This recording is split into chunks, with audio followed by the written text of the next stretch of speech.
What's up, Hobby Maniacs? Rob Bear here today with a look at the new White Dwarf. This is issue 110, and from what we're hearing, it might be the last, the last 40K issue for a while. We're hearing there's going to be a lot more Age of Sigmar coming down the pipe for quite a few weeks. It looks like, actually, from what the rumors are saying. So don't exactly know for sure, but we'll go over some of those teasers and such in here. This overall is a great issue.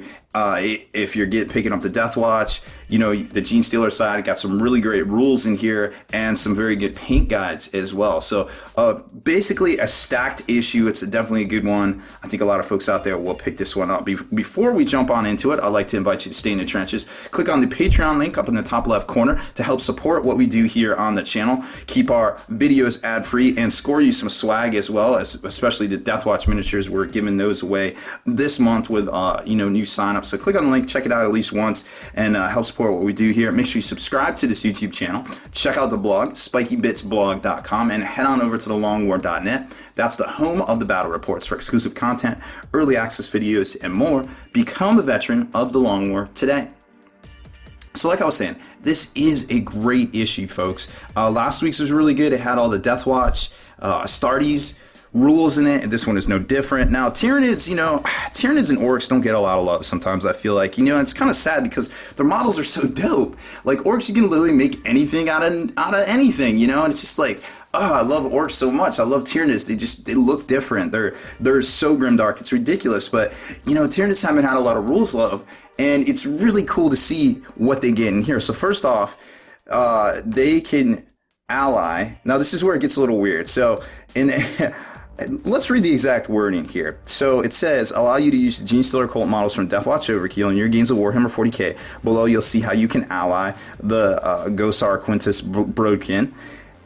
All units in the Gosar Quintus Broodkin have the Genestealer Cult faction. Genestealer Cults can ally exactly in the same way as Tyranids, as described in the ally section of Warhammer 40k, the rules. So what I'm picking up from this is that this is a sub-faction of the Tyranid faction. So, and we've seen that in the past, like, for instance, with Chaos Space Marines, there's a sub-faction called Black Legion with the Black Legion supplement. So it's not exactly unheard of, but it works a little bit different than we might conventionally think, because remember, Tyranids cannot ally with Tyranids per the main rulebook. It's kind of weird, but that's the thing. So these guys are not Tyranids, they're a sub-faction, so theoretically they can ally with Tyranids, and that's how they get around that restriction. So it's an important distinction to make that a lot of people just might have completely overlooked. When it comes down to rules and things, it's just sometimes we just assume things work one way and they actually work a different way. So just keep that in mind when you're making your list or you see it on the tabletop there. Now, also coming back in hot is some more Age of Sigmar stuff, and we're seeing the return of the Skaven, which is actually a Chaos faction, believe it or not. Because remember, Slaanesh is off missing or derping it up or sleeping or taking a nap or having an orgy. We're not really sure, but Skaven is exactly around. So they have a new battle tome that just came out.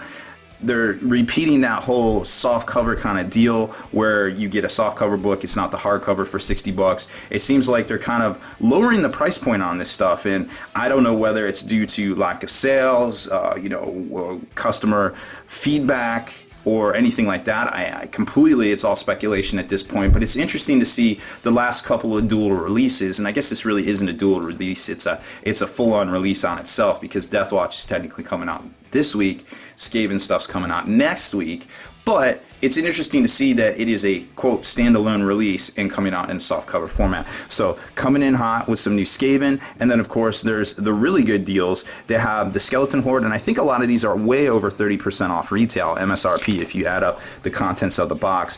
This particular one here, I tried to add up, but I couldn't find the Vermin Lord on their site, actually. And I want to say he was like 115, and if that's the case, you can just do the math on that. If that guy was 115, and this thing is only 175, I mean, you get two big ass war machines right there. I mean, that's a really good deal too in and of itself. So, and there's also some resin miniatures in there, the sensor bearers and stuff. So keep these in mind if you're looking to pick up some Age of Sigmar stuff and start collecting Age of Sigmar and getting into that game, because you know at $85 at 40%, 30 to 40% off. I think one of them's 38% off. That's a sweet deal, guys. Like, and if you're picking it up at your game store and you're getting an additional 20 points, you know, then you're talking, you know, 20 on 40. So you know, that's like an extra 8% ish, I think, if you do the math on it. So you're talking damn near close to 50% off, you know, when it's all said and done on some of these deals. So I think that's definitely something worth checking out if you're looking to get into Age of Sigmar on the cheap. And then a couple of like story, hardcover, compilation things right there. Then it gets into the rules themselves. And these are really good. We saw this guy last week when it was kind of in the back in the teaser section. And now the thing I like about him is he has the AP3 rending clause. Now we can see it. The other guys have the AP2 rending clause, so he has the Patriarch clause. Scary. So Broodlord stats, he does work. What I like about him, he is an independent character. He can join units. He is bringing that stealth. He is a psyker. It's not going to help him with Psychic Shriek because his ballistic skill is 0, but he is bringing that hit and run love, which is definitely something that a lot of assaulty armies can definitely benefit from. And then you've got the Magus, which is kind of like the high priest, the guy to try to, you know, sway the world's populace into, you know, the cult of the four-armed emperor. He's really interesting too. I kind of dig him. You know, he's got some standard equipment here, but he is a psychic mastery level 2. He does come with telepathy as well, and look at that, he's got a ballistic skill, so he's going to be slinging them psychic shrieks around the table, which isn't bad for 65 points. Remember, librarians and stuff in the Space Marine army are 90, so I'm not saying he's on par stat line with a Space Marine, but you kind of get what I'm saying, that I feel like it's a little bit of a deal there, I feel like, you know. And then he's got the Familiar, which is kind of interesting. They do a little rending attack thing, and yeah, it's whatever. It's kind of cool. The Primus is the guy with the strong hand. It's my strong hand. But he also has a bone sword too, which bone swords are dirty. They'll straight get you good with that life drain ability right there with the instant death. So he's got all that. He does have his assault grenades. He's a baller in combat. You know, when it comes to that, he's going to swing. He's not some punk Genestealer. Initiative 4, 2 wounds, toughness 3, so he is still kind of a human in that regard. Leadership 10, 6 up save. So you bury him in a squad, he can do some work right there. And he does have Zealot, so that's an important distinction to remember.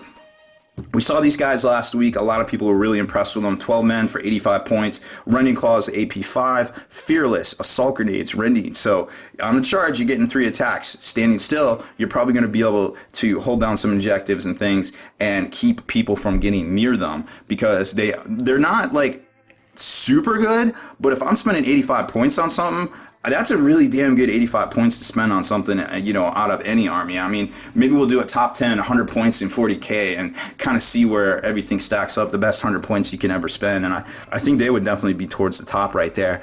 Then we've got the guys with the guns, and these are really interesting. They've got, so they're called the Faithful Throng or whatever. They're more of the hybrids. They're the higher hybrids that start looking more and more human, right? So you got the squad breakdowns right here, but they do come with the assault grenades, which is really good. Now, they're not going to have the Billy Badass dedicated assault. They're kind of more of the shock troops, like the shooting guys. So everything kind of works together in that regard. They do have this really cool mining laser, which is like a mini las cannon at 24 inches, kind of like a sawed-off las cannon, I guess, that is man-portable or man-alien portable, whatever you want to call it there. And they do have a grenade launcher option as well. So keep all that in mind right there on your particular gear options. And then, of course, the Pure Strain Princelings. Ooh, Princelings. They sound so fancy. Why are you so fancy, Xenos? Genestealers, guy never had it so good here. So check these guys' stat lines out. So you get 2 of these guys in a squad. They have the standard Rending Call loadout that we're kind of used to. Actually, I think in the Genestealer Cult they're not AP. I'd have to check on that, to be quite honest. But look at that. Hit and run. Oh, man. If Genestealers came with hit and run stock, woo, that would go a long way to making those guys good again. Fleet, Infiltrate, Move Through Cover, and Stealth. Rending Claws. Great stat lines. 30 points for 15 points on a Genestealer. I mean, yeah, their save isn't as good because they don't have the extended carapace. But, man, let me tell you what. These guys, You can put these guys, you want to talk about Lictor Shame?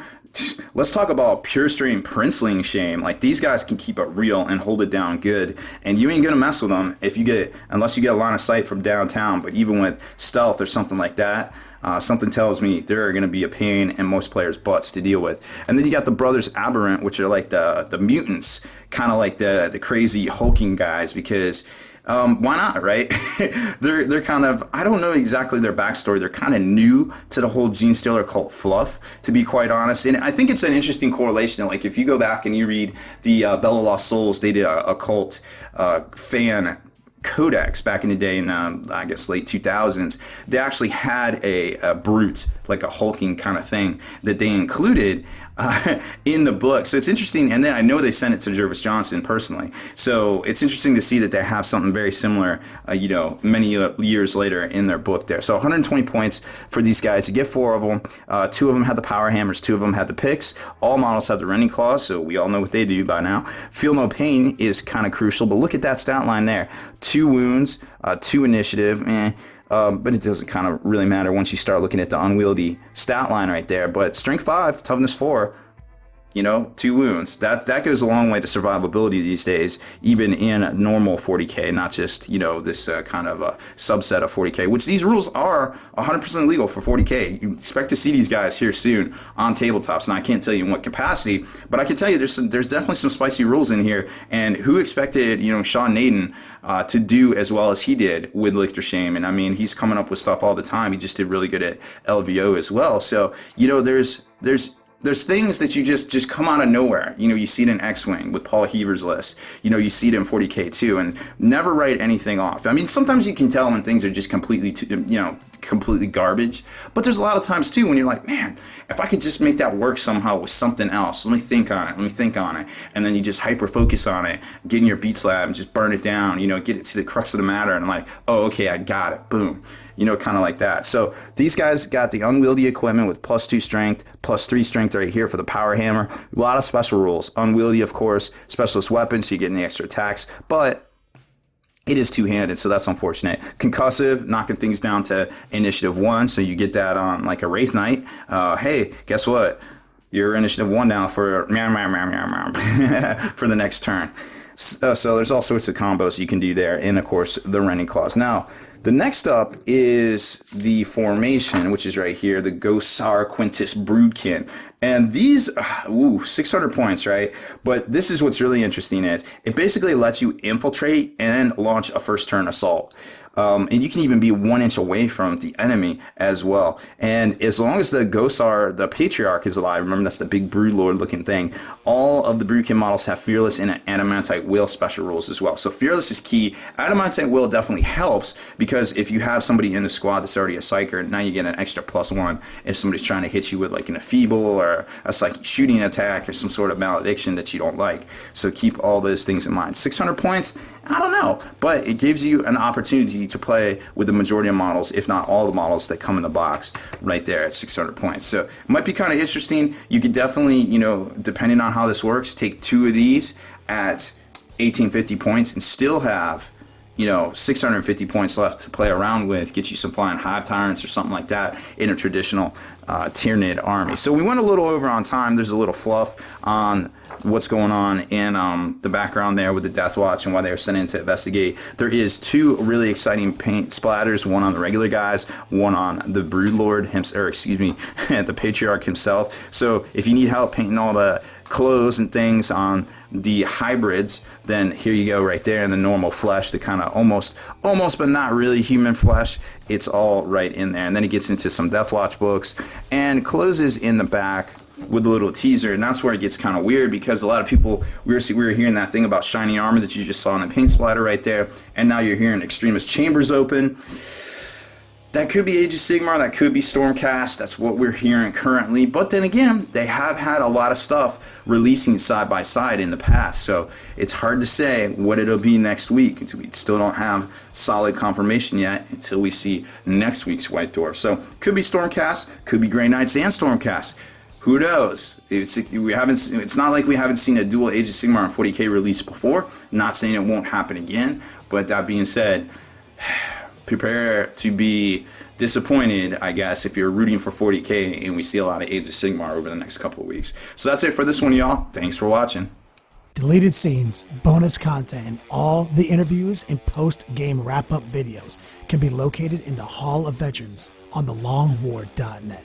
Visit thelongwar.net today and try a week completely free with no strings attached. That's not all. Thelongwar.net is also your hobby resource for exclusive early access with an ad-free experience to all your favorite videos. Members of the Hall of Veterans gain early exclusive access to multiple hobby videos.